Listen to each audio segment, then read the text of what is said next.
안녕하세요. 저는 대구에서 근무 중인 초등교사입니다. 올해 진로 전담 교사를 맡으며 어떤 수업을 하면 좋을까 많은 고민을 하였는데요. 벌써 한 해가 많이 지나간 시점, 스스로 한 해의 수업들을 정리하며 한 해 동안 진행했던 진로 수업 소재들을 몇 가지 소개해보려 합니다. 코로나19 방역 수칙을 준수하기 위해 개별 활동들을 위주로 구성하였고, 인지 발달 수준에 따라 고학년, 저학년으로 구분하여 소개합니다. 나에 대한 사색의 시간, 진로 수업의 작은 보탬이 되시길 바랍니다.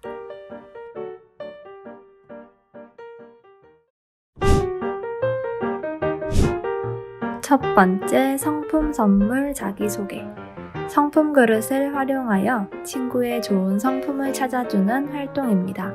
저는 주로 첫 시간에 활용했는데요. 조별 롤링페이퍼 형식으로 진행됩니다. 한쪽은 성품 그릇, 한쪽은 선물 칸으로 양면 인쇄한 활동지를 준비하시고 조별 혹은 줄별로 친구에게 해당하는 성품을 성품 그릇에서 찾고 활동지에 이유와 함께 적으면서 진행됩니다. 같은 성품이 중복되지 않도록 지도해 주시고 저는 한 바퀴 다 돌고 나면 자신에게 해당하는 성품과 그 이유도 스스로 찾아보도록 했어요. 그리고 받은 성품들로 스스로를 소개하는 시간을 가졌답니다. 수업이 끝난 뒤 같은 조가 아닌 다른 친구들에게도 성품을 받기 위해 달려가는 학생들을 보곤 했답니다. 두 번째, 20년 후의 나의 모습 캐릭터로 그리기. 학생들에게 무턱대고 20년 후의 자신의 모습을 그리라고 하면 어려워합니다. 특히 고학년일수록 말이죠. 그래서 직업이나 사람에 국한되지 않고 20년 후에 자신이 원하는 모습 무엇이든 그릴 수 있도록 준비한 수업입니다. 장래 희망이 없는 학생들도 좋아하는 것을 하고 있는 미래를 캐릭터로 그릴 수 있고 꿈이 많은 학생들은 모든 꿈을 한 캐릭터로 그릴 수 있어요. 사람일 필요가 없으니 사물에, 동물에 다양하게 표현되는 학생들의 작품을 보는 재미가 있답니다. 저는 완성된 작품에 관련된 해시태그와 꿈을 위해 지금 할 수 있는 일 3가지 쓰기 같은 칸들도 함께 구성했어요. 완성된 캐릭터들을 가지고 나와 인터뷰하는 활동도 반응이 좋았습니다. 참고로 저는 6학년들을 위한 헌정 영상도 만들어 보았는데 부끄럽지만 참고하셔도 좋습니다. 세 번째, MBTI 검사. 이젠 정말 유명한 MBTI 검사지만 자신의 MBTI 유형을 모르는 친구들도 많습니다. 저는 6학년들과 태블릿 PC를 활용하여 한 문항씩 설명하면서 함께 검사했는데요. 애매모호한 문장이 많아 일본판 MBTI 검사지를 재번역해 이해하기 쉽게끔 설명해 주었어요. 검사가 완료된 후 6학년 전체 설문조사를 해서 어느 유형이 많은지 공개했답니다. 그리고 유형별 간단한 설명도 해주었습니다. 참고 영상이 있으니 활용하셔도 좋을 듯 합니다. 그리고 MBTI를 기반으로 한 재밌고 짧은 검사들도 소개해 주었어요. 네 번째, 미리 캔버스를 활용하여 명함 만들기. 유명한 미리 캔버스를 활용하여 명함 만들기 활동도 좋습니다. 모르시는 분들도 미리 캔버스는 워낙 유명하니 검색해보시면 쉽게 익히실 수 있을 거예요. 저는 기본 템플릿에서 명함을 검색한 후 자신만의 명함으로 디자인하도록 했어요. 이 활동은 미래의 자신의 꿈에 대해 생각해보기 위함도 있지만 미리 캔버스라는 도구를 학생들에게 소개하고 싶어서 하게 됐어요. 실제로 일찍 명함을 완성한 학생들은 자신 유튜브 채널 영상의 썸네일을 제작하곤 했답니다. 완성한 명함은 패들렛에 올려 다양한 댓글과 반응을 공유하도록 했습니다. 다섯 번째, 꿈 목록 만들기.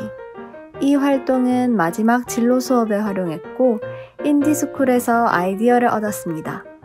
어릴 적 쓴 꿈 목록 127개를 평생 동안 이룬 존 고다드의 이야기를 들려주고 선생님의 어릴 적 버킷리스트와 증거 사진들을 보여주었어요. 선생님이 여지껏 이뤄낸 꿈들을 들으며 자신이 쓸 목록들을 생각하는 아이들의 눈빛이 반짝인답니다. 버킷리스트와 다른 점은 시기가 정해져 있다는 점이에요. 초등학교 졸업 전 20살까지, 30살까지, 평생 동안 이렇게 데드라인을 정하여 이룰 꿈들을 적도록 하면 좀 더 의지를 끌어올릴 수 있답니다. 저는 다 쓰고 나면 전체가 돌아가면서 이루고 싶은 꿈 한 가지씩을 말하도록 했어요. 많은 재미난 꿈들이 기억에 남네요. 참고로 노력으로 이룰 수 없는 운에 기대야 하는 꿈은 미리 쓰지 않도록 언급하시는 게 좋아요. 존 고다드의 말을 다 같이 읽으며 마지막 진로 수업을 끝마쳤습니다.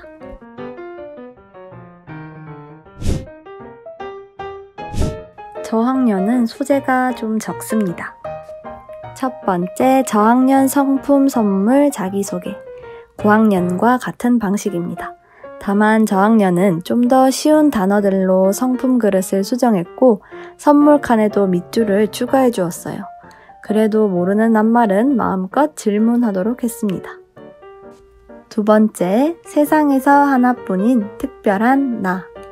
세상에서 하나뿐인 특별한 나라는 책을 읽고 독후 활동을 하는 수업입니다. 이 책을 간략하게 소개하자면 요타라는 주인공이 가지고 있는 특별한 특징들에 대해 설명하는 이야기예요. 특별한 특징에는 장점만 들어있는 것이 아닙니다. 가족 중에 나만 모기에 잘 물려, 우리 반에서 나만 연예인 사인이 없어와 같은 재미난 사연들이 많아요.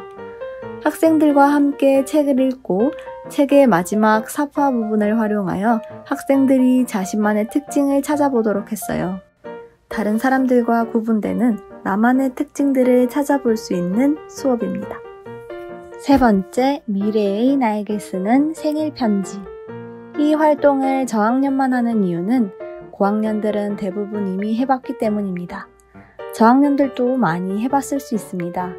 여기서 특별한 점은 그저 미래의 자신에게 쓰는 편지가 아니라는 점이에요. 미래의 특정 시점이죠. 미래의 자신의 생일 혹은 크리스마스, 추석, 설날 무엇이든 좋습니다. 수업하는 시기와 어울리는 시점이어도 좋겠네요.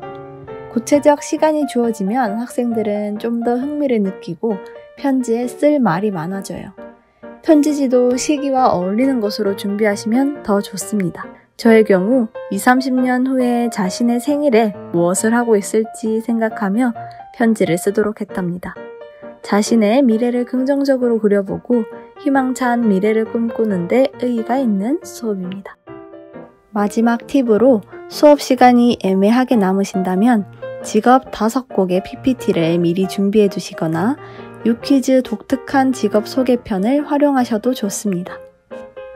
저의 소소한 진로 수업 소재들은 여기까지입니다. 저도 처음 해보는 진로 전담이라 부족한 점이 많지만 작은 보탬이 되셨길 바랍니다. 감사합니다.